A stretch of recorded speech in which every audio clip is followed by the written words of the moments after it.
My name is Jenny, I'm one of the Nicholas team member. In this tutorial I will show you how to use JBR Trading System version 1.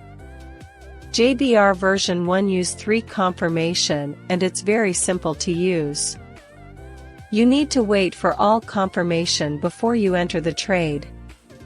After you got alert from arrow signal, you need to check is it price near this sell or buy zones in channel. If yes, then you need to wait for JBR trend indicator to change color and arrow signal direction, and you can enter the trade. You should hold your trade till next arrow alert. And remember, no confirmations, no entry, very simple. Now let's look for some examples. Here we got arrow buy alert. Price was at buy zone in channel, and JBR trend indicator changed color from red to green. You can enter the trade and hold till opposite arrow alert.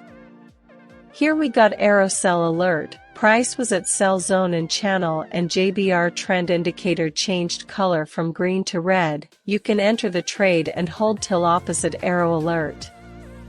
With this type of smart engineering and technology that's used in JBR system, your trading has no chance but to start getting more precise, more accurate, and most importantly, super profitable. Get your JBR system. And have a nice day.